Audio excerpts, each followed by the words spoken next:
Fira, bahwa tentunya kemacetan di daerah yang menjadi pusat bisnis itu memang tidak terelakkan ya Mbak yang Mhm. saat ini, di mana berpengaruh juga terhadap aktivitas bisnis. Dan salah satunya berdampak kepada mahalnya biaya transportasi barang maupun jasa Mbak. Dan sebagai akibatnya ya tentunya pemborosannya ya bahan bakar minyak gitu. Kemudian terjadi pelambatan moda transportasi juga. Dari sisi waktu juga kita terjadi wasting time ya. Jadi semuanya biasanya waktu itu bisa terbuang hanya untuk di perjalanan. Bisa pulang pergi kantor saja 5 jam. Nah ini mungkin yang menjadi keprihatinan kita bersama tentunya Mbak. Baik, saya akan ke Pak Sigit. Pak Sigit, kalau kita ngomongin kemacetan begitu ya di tanah air, terlebih lagi di ibu kota ini kayaknya bukan suatu hal yang eh, baru begitu ya di lingkungan kita begitu ya. Ini tadi juga disebutkan oleh Bu Diana Dewi ini bisa memakan waktu hingga 5 jam. Ini tua di jalan nih bisa nih kalau kita ada urusan penting. Ini sebenarnya bisa Anda jelaskan nggak sih sebenarnya seperti apa kondisi kemacetan Jakarta saat ini? Oke, sebenarnya kalau bicara Jabotabek, kan sebenarnya ada dua sisi ya, Jakarta sendiri dan yang di luar Jakarta. Sebenarnya kalau di Jakarta itu angkutan umum cukup baik. Yang jadi masalah bagaimana angkutan umum menjadi daya tarik buat masyarakat ya. Kita tahu persis kalau di Pemda DKI itu kan berapa besar uang untuk subsidi angkutan umum. Ya. Cuma memang saat ini setelah dampak dari COVID kemarin belum kembali back ke angka yang seharusnya. Karena dulu sebelum pandemi itu kan kita tahu persis Jakarta itu bisa sampai 800.000 penumpang per hari. Ya, jadi mungkin sekarang baru angkanya berapa? 500.000 mungkin, artinya belum Mhm. optimal. Ya. Mungkin masyarakat juga enggan lagi ini angkutan umum, mungkin selama ini 2 tahun terakhir kan menggunakan pribadi ya. Mereka perlu diedukasi ulang lagi, disosialisasikan lagi untuk menggunakan angkutan umum. Insya Allah kalau ini terjadi, ya, pasti traffic akan berkurang. Karena kan kita tidak ingin mengurangi pergerakan masyarakat ya. Jadi yang kita kurangi adalah penggunaan kendaraannya. Jadi shifting dari mobil pribadi atau sepeda motor ke angkutan umum. Kalau Jakarta sebenarnya oke, cuman demand-nya masih relatif rendah dibanding dengan uh, sarana yang disiapkan oleh pemerintah. Beda dengan yang di luar Jakarta, ini masalah besar memang. Kita hanya punya backbone-nya 2, sebenarnya kereta api dan ada beberapa bus ya, itu pun tidak banyak. Mungkin itu Mbak Safira. Baik, saya akan ke Pak Iwan. Pak Iwan, kalau misalnya kita melihat kondisi seperti ini, memang artinya kemacetan ini sudah kontraproduktif begitu ya terhadap aktivitas bisnis di kota besar begitu ya? Ya kita ini 2 tahun kan sepi ya, sangat susah gitu. Jadi kalau sekarang ini terjadi uh, traffic jam, itu kan menunjukkan aktivitas ekonomi kita berkembang. Dulu kita waktu sepi kita susah, sekarang kita sudah rame, artinya orang Mhm. keluar, ekonomi menjadi bagus ya kita menyambut itu dengan baik gitu ya. Kendaraan pribadi banyak, itu artinya kan orang juga mampu beli motor, mampu beli mobil. Ini kan juga indikasi dari ekonomi yang baik. Ya.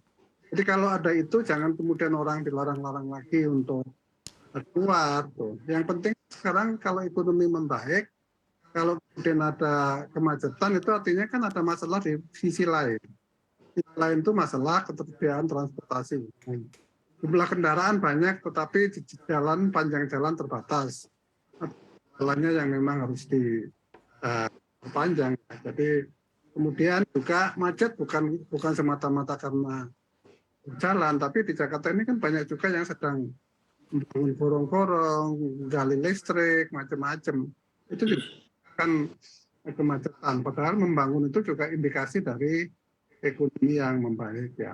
Jadi menurut saya sih jangan orang yang datang yang banyak itu yang disalahkan, tetapi kita harus bangun infrastruktur. Saya kira kalau dibandingkan dengan Tokyo misalnya, komuter itu jauh lebih baik, ya, banyak ya, tapi juga tidak terjadi yang masif ya, karena orang cenderung pakai subway, pakai kereta, pakai bis gitu ya, pakai sepeda. Baik. Gitu. Itu saya kira hal-hal yang harus kita selesaikan justru di infrastruktur atau pembangunan infrastruktur itu yang didorong. Baik, Saya akan ke Bu Diana kembali. Ini Bu Diana, kalau misalnya kita lihat tadi Anda juga udah bilang ini akan memakan waktu lama begitu ya, tua di jalan, lalu belum lagi waktu yang kita gunakan di jalan bisa berimplikasi ke bisnis-bisnis yang lainnya begitu ya, dari telat meeting dan lain-lain. Ini sebenarnya berapa besar sih dampak ekonomi dari kemacetan di kota besar ini? Ya, kalau kita melihat dari data yang ada ya Mbak, Hmm. seperti kemarin ada hasil kajian dari Badan Pengelola Transportasi Jabodetabek, Kementerian Perhubungan menyebutkan bahkan kerugiannya sebagai dampak dari kemacetan di Jabodetabek sampai dengan 71,4 triliun per tahun. Angka ini bisa lebih ya, bahkan bisa mencapai 100 triliun. Artinya, belum lagi kita lihat kemacetan yang memiliki pengaruh terhadap psikologi. Nah, ini juga yang berdampak tidak bisa dihitung dari nilai value, Ya. tapi lebih dari itu tentunya. Jadi ini sangat berdampak sekali. Dan mungkin kita harus juga menyadari, tadi bapak-bapak yang lain juga sudah menyampaikan bahwa harus diupayakan, bukan hanya dipersalahkan gitu dengan kerugian yang sangat besar seperti yang tadi saya sampaikan. Baik, kalau menurut Anda apa sih sebenarnya solusi yang bisa mengurai kemacetan begitu ya di kota-kota besar seperti Jakarta begitu? Ya, kita memang tahulah bahwa berbagai upaya memang sudah dilakukan, baik oleh pemerintah Provinsi DKI maupun pemerintah pusat. Tapi salah satunya, selain menghadirkan moda transportasi umum, kita juga harus memperlihatkan bahwa tadi Pak Sigit juga sudah sampaikan bahwa di negara lain itu infrastruktur sangat baik. Jadi kalau di sini PLN minta izin sekarang, besok PAM-nya dan sebagainya. Ini juga belum terjadi manajemen yang baik. Kemudian yang kedua juga jalan. Jalan itu kan sudah tidak bisa kalau kita perluas lagi mungkin lebih sulit. Tetapi banyak jalan-jalan buntu yang seharusnya dengan tidak terjadi jalan-jalan buntu itu bisa mengurangi kemacetan sehingga banyak di luar bahwa itu semua kalau kita mau ke kanan atau ke kiri nanti ketemunya di satu titik juga. Jadi mungkin manajemen infrastruktur di tata kota itu penting sekali. Dan salah satunya juga yang sudah didengungkan oleh pemerintah untuk pindah ibu kota, itu juga kami merasakan sepertinya tetap walaupun pindah ibu kota, tetap kota-kota besar diperhatikan mengenai infrastruktur, yaitu manajemen tata kelola. Itu Mbak.